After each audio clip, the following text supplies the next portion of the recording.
Chers mes amis, je voudrais voir avec vous un sujet extrêmement actuel et qu'il est important de traiter. C'est le shalom bayit, en particulier pour les hommes.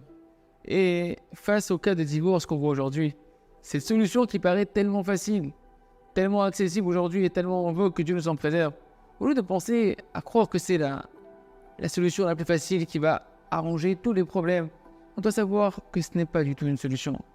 Et qu'au final, ça va engendrer que des grandes souffrances qui emmènent l'homme dans une série après de lourdeurs, de difficultés et des conséquences qui vont être nombreuses et pas agréables du tout, ni pour lui-même, ni pour les enfants. Et ça, le couple, il doit prendre extrêmement conscience de ces conséquences qui sont derrière cette décision-là. La responsabilité que ça implique. Est-ce qu'on est prêt à sacrifier nos enfants, que Dieu nous en préserve? Tout ça sur l'autel de l'orgueil, parce que je n'arrive pas à m'entendre avec l'autre qui est en face de moi, je ne suis pas prêt à faire des efforts et des concessions. Ou bien est-ce qu'on va être prêt à entendre la vérité? Que, ok, au final, on ne sait pas comment gérer notre vie. On ne sait pas comment gérer notre vie de couple, on n'a pas su comment réagir face à telle et telle situation. Et qu'au final, on a besoin ensemble d'être guidés, de recevoir des véritables conseils. Comment fonctionne la paix conjugale dans un foyer juif? Et c'est sûr que la véritable solution, c'est de chercher une mise en pratique, un guide. Comment vivre dans l'harmonie du couple pour pouvoir solutionner les problèmes à la racine. Et tu dois reconnais que la réalité, qu'est-ce qu'elle t'a montré? Que seul, tu t'en es pas sorti. Que seul, tu ne savais pas comment gérer la situation. Parce que tu n'as pas cherché les véritables conseils. Et il n'est jamais trop tard de chercher les véritables conseils qui sont des conseils qui ont fait leur preuve. Des conseils qui ont permis de sauver des centaines, des milliers de couples qui étaient à la limite du divorce. Certains couples même de se remarier après avoir divorcé. Et ça a évité, Baruch Hashem, de nombreuses amertumes, de nombreuses souffrances, de tellement de couples qui au final ils peuvent aujourd'hui vivre dans le bonheur, dans la sérénité et dans la joie. Et ça, c'est en réalité, il faut comprendre un manque de connaissances. La majorité des cas de divorce, la grande majorité des cas de divorce, sauf exception, mais ne dis pas moi je suis une exception. Non, la grande majorité, peut-être pas une exception, la grande majorité des cas, c'est parce que l'homme ne connaît pas, il n'a pas étudié les principes du shalom bayit, de la paix conjugale. Par exemple, même si maintenant, toi tu es un super mari, pour toi tu es un super mari, moi j'ai rien fait d'extrémiste, j'aime les frères de ma femme, Baruch Hashem, je lève pas la voix, je reste toujours avec une voix qui est calme, j'aide à la maison, j'achète ce qu'il faut à ma femme, etc. A priori, tout va bien quoi, je suis un type bien, je suis un bon garçon. Mais tu sais pas que faire des reproches à ta femme.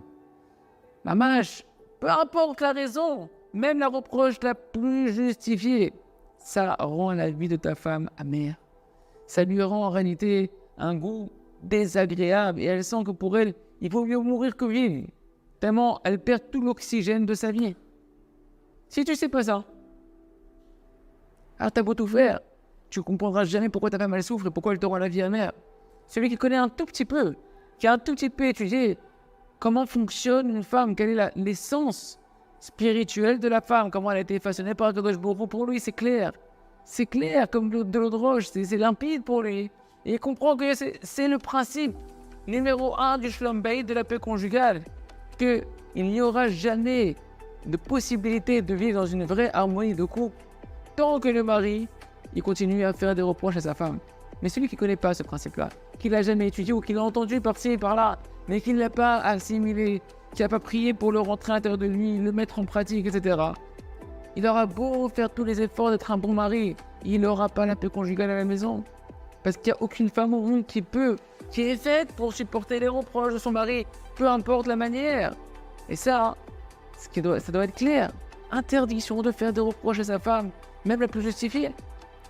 À plus forte raison maintenant, si le mari, c'est pas que des reproches qu'il fait, c'est qu'il ne comprend pas sa femme, il sait pas comment, il n'est pas attentif à ses plaintes, il ne sait pas l'aider à se défaire de sa pression qu'elle a à l'intérieur d'elle, il n'est pas là pour pouvoir la soulager quand elle a besoin. Et au contraire, des fois, il va la mépriser, il va mal lui parler, il va lui crier dessus, il va lui faire de la peine. C'est sûr que la femme elle est dans un état de souffrance intérieure terrible, qu'elle n'a plus du tout de raison de vivre, elle n'a plus de goût à la vie. Parce que tout l'espoir de la femme, quand elle s'est mariée, c'est comme dans les contes de fées, pour elle, elle voulait un mari extraordinaire qui va la rendre heureuse, qui va lui éclairer son quotidien, qui va la respecter, qui va la comprendre, qui va l'aider qui va lui permettre de vider son cœur, etc. Et si elle ne reçoit pas ça en retour, la femme, et qu'elle aurait tout le contraire, elle n'a plus de raison de vivre. Et pour elle, le mariage, il n'a plus de raison. Il n'a plus de raison. C'est pourquoi cette femme-là, elle ressent une argacha, une sensation très amère. Ta femme, à ce moment-là, elle est dans une situation de grande souffrance intérieure, ce qui fait qu'après, tu reçois le visage que tu reçois et les remontrances que tu reçois de ta femme, etc. Et même si la femme, elle a déjà des enfants et qu'elle a déjà des beaux jours avec son mari, etc. Et qu'elle a peur de divorcer, mais c'est tellement insupportable pour elle la vie dans ces conditions que elle demande le divorce, que Dieu nous en préserve. Et lui, le mari ne comprend pas, il dit je comprends pas, je fais tout pour la rendre heureuse. Et pourtant, il n'y a rien à faire. Et tout ça, c'est un manque de connaissance. C'est que le mari, il n'a pas appris ces principes-là. Il n'a pas appris. Il ne connaît pas les principes du Shalom Bayit. Et il doit donc recevoir une adracha, c'est-à-dire un enseignement dans ce sujet-là. C'est pourquoi, les amis, c'est extrêmement important, ces cours qu'on est en train de faire. On a déjà commencé depuis longtemps, mais on les reprend. Et on va continuer à en faire. Pour le mari, on a commencé à faire des cours pour les femmes. Et là, c'est des cours pour les maris, pour les hommes, d'apprendre comment fonctionne la femme, d'apprendre comment fonctionne le Shalom Bayit. Et il n'est jamais trop tard, B'at Hashem. Il y a que chacun se renforce, accrochez-vous à ces shiurim-là. Et B'at Hashem, que vous puissiez voir de vos propres yeux votre femme changer, avoir un véritable Shalom Bayit. Hazak et Trazek.